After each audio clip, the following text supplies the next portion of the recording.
Donc,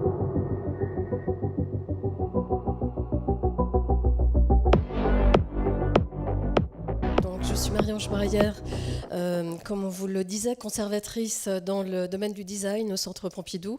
Et effectivement, vous êtes cordialement invité à visiter cette exposition, la Fabrique du Vivant. Alors, je vais vous faire part un petit peu d'une approche que nous avons du rapport entre la création artistique et les nouvelles technologies, qui sont le sujet de votre journée. Et nous organisons au Centre Pompidou depuis maintenant 3 ans un événement annuel qui s'appelle Mutation-Création. Et donc, il s'agit justement d'interroger la création artistique au regard des mutations technologiques, au regard des technosciences et au regard, évidemment, des technologies numériques. Et pourquoi au Centre Pompidou? C'est parce qu'au Centre Pompidou, pendant très longtemps, il y a eu le Centre de création industrielle qui interrogeait, dans les années 60 jusqu'aux années 90, ce rapport à la prospective industrielle et que nous entendons aujourd'hui donc, à travers les technologies numériques. Donc chaque année, on organise une exposition. La première, en 2017, s'appelait Imprimer le monde et réunissait des artistes, architectes, designers qui utilisaient les outils de conception et de fabrication 3D. La deuxième, l'année dernière, Coder le monde, montrait de quelle manière les artistes s'emparaient du code informatique comme outil d'expression artistique. Et donc, cette année, nous avons, à travers la Fabrique du Vivant, voulu parler justement de cette notion de vivant dans le champ de la création artistique. Alors, je vais vous montrer donc quelques slides. L'exposition pose en fait la question du vivant. Aujourd'hui, qu'est-ce que le vivant? Y a-t-il une manière de dissocier encore ce qui relève entre guillemets de la nature et ce qui relève de l'artificiel? Et la notion de vivant est une notion extrêmement complexe, et nous l'avons interrogée donc à travers ce schéma. Alors généralement, quand on parle de vivant, on parle donc d'autogénération, on parle de transmission de l'information. Et si on regarde les décennies qui nous ont précédés, on remarque qu'il y a toujours eu dans l'approche du vivant un rapport à la machine. C'est évidemment la cybernétique dans l'après-guerre qui va étroitement corréler cette notion de vivant à la notion de machine. Donc le vivant apparaît comme une machine, la machine se donne comme un organisme, et finalement jusqu'à aujourd'hui, jusqu'au recours des technologies numériques, on se rend compte que finalement c'est une histoire qui a une archéologie, qui a un passé assez important. Alors sur cette slide, ce sont des œuvres qui sont dans l'exposition. Alors la question est, qu'est-ce qui pour vous est vivant ou qui ne l'est pas? C'est assez finalement peut-être difficile. Donc on a une simulation du vivant, une reproduction d'organismes naturels en haut. À gauche, vous voyez Carl Sims, panspermien. Carl Sims qui était à la fois chercheur américain et artiste, qui dès les années 90 va être un des premiers à utiliser les technologies numériques pour reproduire artificiellement des organismes naturels et créer des univers fictionnels à travers notamment ces films d'animation numérique. À droite, vous voyez Perry Hall. On a l'impression qu'il s'agit de vivants, alors qu'en fait, il s'agit de matière picturale et que l'artiste a en fait, on va dire, injecté des fluides magnétiques qui mettent en mouvement la matière picturale et donnent cette impression d'autogénérativité du vivant. Et donc, tout en bas, Carole Collette, finalement, c'est le seul élément qui est vraiment naturel, puisque ce sont des recherches qu'elle fait sur du biotextile à partir d'éléments issus du cactus. Alors sur cette nouvelle slide également, très difficile de différencier ce qui est de l'ordre du vivant et du non-vivant. À gauche, vous avez un designer, Tim van Kronvoort, avec ses thermosphères, qui a conçu cette espèce de récif corallien, qui est un organisme artificiel, mais qui réagit à la chaleur comme un organisme naturel. Donc on a là un organisme artificiel qui simule donc le comportement du vivant. À droite, un artiste qui est connu pour exposer dans les grandes biennales, les Chamberada, les augures mathématiques, où là cet artiste va justement interroger cette simulation du monde vivant à travers la sculpture, puisqu'il a créé des réactions chimiques qui vont faire évoluer ces différents métaux qu'il utilise, bronze, fer, laiton, et les impliquer dans un processus de corrosion accélérée, et du coup créer des espèces de bains chimiques qui nous donnent vraiment l'impression d'un véritable vivant en action. Alors, dans l'exposition, vous allez voir également des éléments qui traitent du champ industriel dans lequel l'industrie textile est un enjeu considérable. L'industrie textile qui est une des industries les plus polluantes, et beaucoup de recherches se tournent vers la création de nouvelles fibres, donc des fibres à partir d'algues par exemple, ou des recherches sur les biopigments, comme ici avec cet artiste ou d'autres chercheurs qui sont présents dans l'exposition. Donc, utiliser des biopigments à partir de bactéries. Voilà, un travail artistique avec cette artiste suisse Pamela Rosenkrantz qui prend de la matière vivante pour ses peintures qui sont comme de l'action painting, et a conçu ce bassin qui est rempli de cellulose, de colorants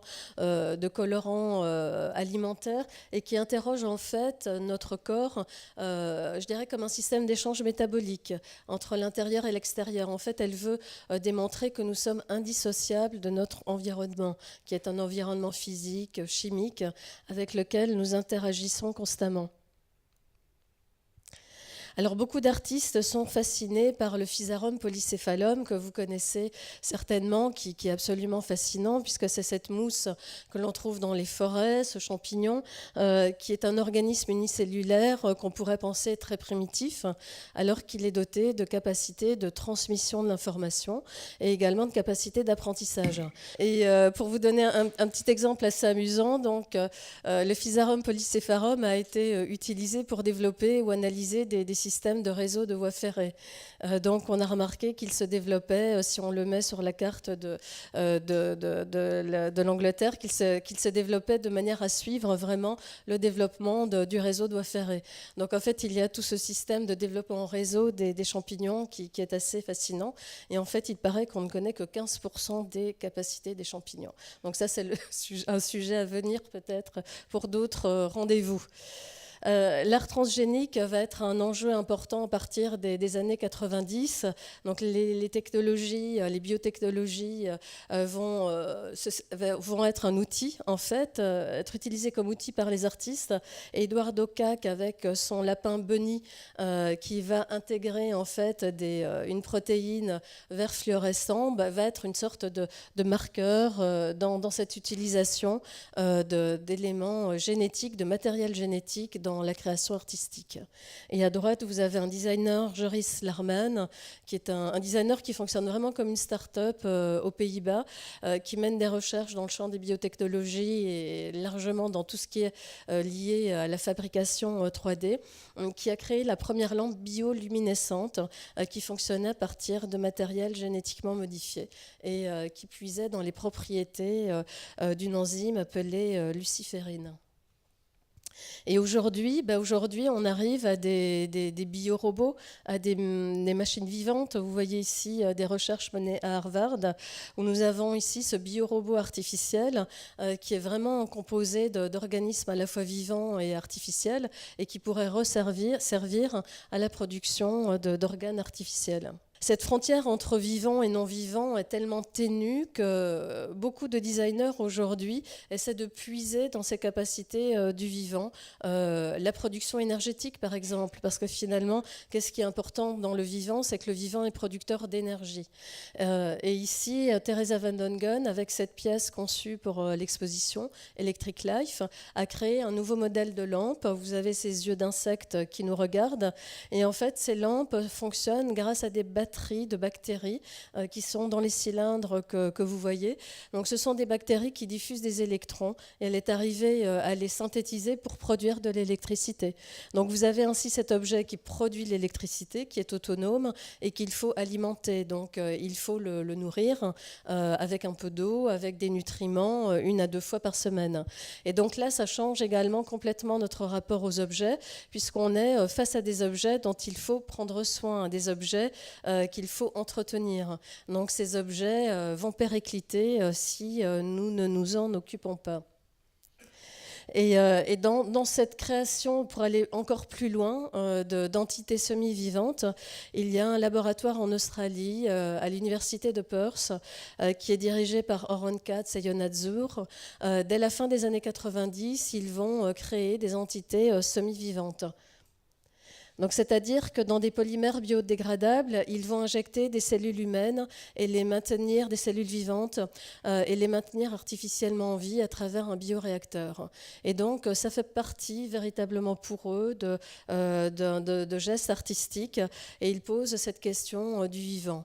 Et des limites, évidemment, des frontières entre le vivant et le non-vivant. Et donc, cette pièce qui est dans l'exposition, donc il s'agit de cellules vivantes d'une souris morte qui est maintenue en vie pendant toute la durée de l'exposition. Et le bioréacteur va devenir la chambre mortuaire de ces cellules à la fin de l'exposition.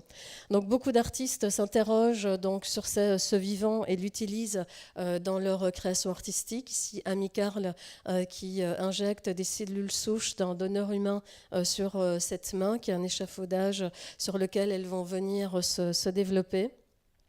Spela Petric, une artiste slovène qui a hybridé en fait des embryons végétaux avec des hormones humaines et donc qui réfléchit sur cette notion d'altérité, et elle modifie la structure épigénétique de la plante et du coup génère quelque chose d'hybride qui ne relève ni du végétal ni de l'humain. Et donc, ce croisement, cette hybridation, on l'a évidemment dans le domaine de la recherche scientifique. Ici, le Worcester Institute, avec des recherches de Glenn Codette, qui se basent sur la capacité du vivant, des plantes, comme un matériau innovant dans la régénération tissulaire. Alors aujourd'hui, comment construire ? Quel est le futur de l'architecture ? On parle sans doute pas assez d'architecture. Généralement, quand on parle d'architecture du futur, on parle de greening. On va effectivement faire une végétalisation de toiture, alors qu'il faudrait aller beaucoup plus loin dans cette exploitation du vivant. Ici, Alison Kudla opère une convergence entre les systèmes de croissance informatique et les systèmes de croissance du vivant. Ici, Marcos Cruz a développé des systèmes de panneaux en béton qui sont bioréceptifs, et il fait pousser des organismes vivants, des organismes unicellulaires, des mousses, des lichens, dans un but de réoxygéner l'atmosphère dans l'espace public, par exemple.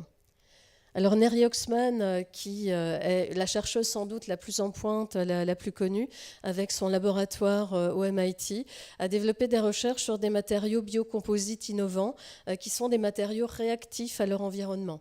Et donc ça permet de programmer des matériaux par rapport à leur environnement, que ce soit au niveau de la chaleur, de l'humidité et de plein d'autres composantes. Alors une autre manière de construire, c'est peut-être tout simplement en revenant aux matériaux organiques, comme ici cette arche de David Benjamin, réalisée par du biosoudage de mycélium de champignons, dont on commence à exploiter en fait les capacités dans le domaine de l'architecture. Donc là, c'est le développement de la croissance du mycélium de champignons qui va servir d'auto-assemblage. Et enfin, pour terminer, cette dernière image de recherche qui mélange impression 3D et vivant, puisque là nous avons des algues qui ont été injectées dans cette structure comme un récif corallien qui fonctionne en interaction avec les visiteurs, produisant de la photosynthèse. Voilà, donc juste un tout petit aperçu, parce que je pense que mon temps de parole est dépassé. Voilà, merci de votre attention.